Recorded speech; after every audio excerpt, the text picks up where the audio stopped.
Bienvenidos a la historia de los Caballeros Templarios. Este video explorará la verdadera historia detrás de esta legendaria orden militar. Capítulo 1. La paradoja de los Templarios. Los Caballeros Templarios era una de las órdenes militares más famosas. Su existencia es una paradoja, una orden militar dentro del cristianismo.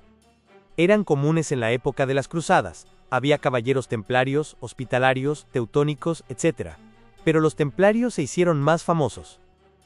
Capítulo 2. ¿Qué eran los templarios? Eran una combinación de persona religiosa profesante, no técnicamente un monje, y un asesino entrenado. Dedicaron su vida al servicio de la iglesia, luchando en primera línea de las cruzadas contra los enemigos de Cristo en Palestina, Siria, Egipto, y en la península ibérica durante los siglos XII y XIII. Lo peculiar para la gente de la época era que podían seguir matando y mutilando, pero lo justificaban como malicidio, eliminación del mal, en lugar de homicidio, siempre y cuando sus víctimas no fueran cristianas. Capítulo 3. Orígenes y propósito inicial. El surgimiento de los templarios en Jerusalén, alrededor de 1119 a 1120, ocurrió unos 20 años después de la primera cruzada. Muchos peregrinos de toda la cristiandad viajaban a la recién cristiana Jerusalén, pero los caminos eran increíblemente peligrosos, llenos de bandidos que atacaban, degollaban y robaban. Un caballero francés de Champaña, Hugo de Payne, y un pequeño grupo de amigos se reunieron en la iglesia del Santo Sepulcro. Decidieron establecer una especie de servicio de rescate en carretera, o una agencia de seguridad privada en terreno hostil, para proteger a estos peregrinos. Este fue el problema inicial que se propusieron resolver. Sin embargo, rápidamente expandieron sus funciones y se convirtieron en algo completamente distinto. Capítulo 4.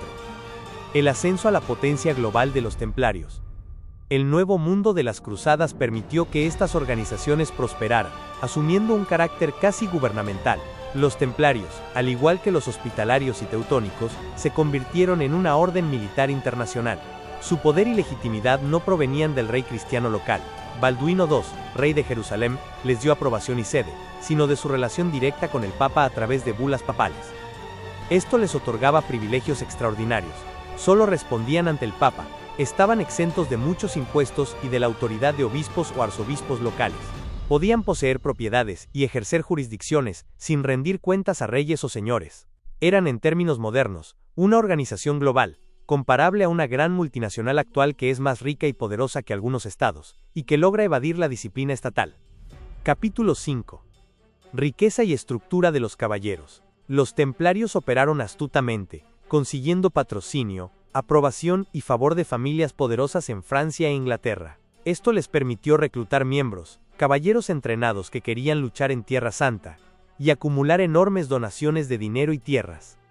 Estas donaciones iban desde un tercio del reino de Alfonso I de Aragón, que él legó en su testamento, hasta pequeños legados de gente común, un abrigo, animales, parte de una viña. Organizaron esta riqueza en un sistema jerárquico de casas llamadas encomiendas o preceptorías. Estas casas canalizaban eficientemente sus ganancias a las zonas de guerra, Siria, Palestina, Egipto, o a los reinos españoles donde se llevaba a cabo la reconquista. Capítulo 6. Eficacia y enemigos. Eran eficaces. Se cree que eran bastante buenos, protegiendo a los peregrinos. Su función militar evolucionó hasta convertirse en una especie de fuerzas especiales, la vanguardia o retaguardia de los ejércitos cruzados, realizando operaciones especiales. Eran vistos con respeto por sus enemigos. Un cronista islámico, Ibn al-Athir, los describió como los luchadores más feroces de todos los francos. Problemas de jurisdicción. Su relación con otras órdenes y con el gobierno en Tierra Santa era muy variable. Un ejemplo es su conflicto con Almaric I, rey de Jerusalén, quien los consideraba agentes esenciales, pero a la vez corruptos, porque no respondían a su autoridad. En una ocasión, los templarios sabotearon un acuerdo de paz de Almaric con la secta de los asesinos, simplemente porque el acuerdo acabaría con el tributo que los asesinos les pagaban. Cuando el rey se enfureció, el maestro de la orden simplemente envió al culpable a Roma para ser juzgado por el Papa, un gesto de indiferencia total hacia la autoridad real. Eran muy buenos creando enemigos. Capítulo 7. La caída, una confluencia de factores. Los enemigos de los templarios finalmente contribuyeron a su caída a principios del siglo XIV. 1. Pérdida de legitimidad, año 1291. Tras la aniquilación de los estados cruzados por las fuerzas mamelucas en 1291, los templarios perdieron parte de su legitimidad. Se habían creado para defender esos estados, pero ya no quedaban estados. Esto generó llamados a la reforma, a la reorganización o a la fusión de las órdenes militares. Además, habían dejado de ser la Orden de los Caballeros Pobres. Su sello original mostraba a dos hermanos en un caballo. Se habían enriquecido enormemente, volviéndose financieramente sofisticados, gestionando la tesorería de la corona francesa, recaudando impuestos papales para las cruzadas. 2. Felipe IV de Francia y la necesidad de dinero, 1307. La situación de los templarios se cruzó con la desesperada necesidad de dinero del rey Felipe IV de Francia, cuya economía estaba en la ruina debido a gastos excesivos en guerras y una escasez de plata. Tras enfrentarse al papado y expulsar a los judíos de Francia, y apoderarse de sus bienes, lo que no fue suficiente, Felipe se fijó en los templarios. Sabía que eran ricos en dinero y tierras, y que eran impopulares. El golpe final, el arresto masivo. Felipe ideó un plan: arrestar a todos los templarios de Francia, y acusarlos de una lista de crímenes escandalosos para la época: escupir en la cruz y pisotear imágenes de Cristo, besarse ilícitamente en las ceremonias de inducción, tener relaciones sexuales obligatorias entre miembros. El viernes 13 de octubre de 1307, los agentes del rey los arrestaron masivamente en toda Francia. Fueron torturados, sometidos a juicios farsa, y se recopiló una gran cantidad de pruebas que demostraban la corrupción de la institución. Capítulo 8. Reacción y disolución. La reacción inicial fuera de Francia fue de desconcierto. Incluso Eduardo II de Inglaterra se mostró escéptico. El Papa Clemente V, considerado un títere francés, intentó hacerse cargo del proceso. Esto llevó la investigación a Inglaterra, Aragón y otros estados. Sin embargo, fuera de Francia, donde no se usaba la tortura, apenas se obtuvieron pruebas. Finalmente, en 1312, en el Concilio de Vienne, aunque no se les permitió defenderse, la orden fue liquidada y disuelta por ser inútil e irremediablemente corrupta.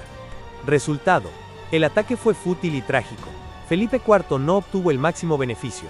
Aunque el dinero en efectivo del tesoro templario pudo haber ido a las arcas francesas, ganancia a corto plazo, la verdadera riqueza, las tierras, fue entregada a los hospitalarios, no al rey de Francia. Capítulo 9. ¿Por qué el mito? Los templarios son, a diferencia de los hospitalarios o los teutónicos, el foco de películas, series y teorías conspirativas. Esto se debe a varios factores. 1. Origen en el Templo de Salomón. Su nombre evoca los misterios centrales de la fe cristiana, provenientes del monte del templo en Jerusalén. 2. La caída espectacular. Su caída fue rápida, devastadora y brutal, lo que hace que a la gente le cueste creer que simplemente desaparecieron. La ferocidad de la persecución francesa sugiere que debieron tener algo más que riqueza, como un gran secreto encontrado en Jerusalén. 3. Lagunas documentales. El archivo central templario desapareció en el siglo XVI, cuando los otomanos tomaron Chipre. Hay muchas cosas que se desconocen. 4. Leyendas en vida. Ya en 1200, autores como Wolfram von Eschenbach los designaron como guardianes de algo llamado el Santo Grial. La combinación de lo militar, lo espiritual, lo financiero, la riqueza, el escándalo y el misterio sagrado los ha hecho irresistibles para la fantasía, creando una increíble mezcla de mito, magia, sexo y escándalo.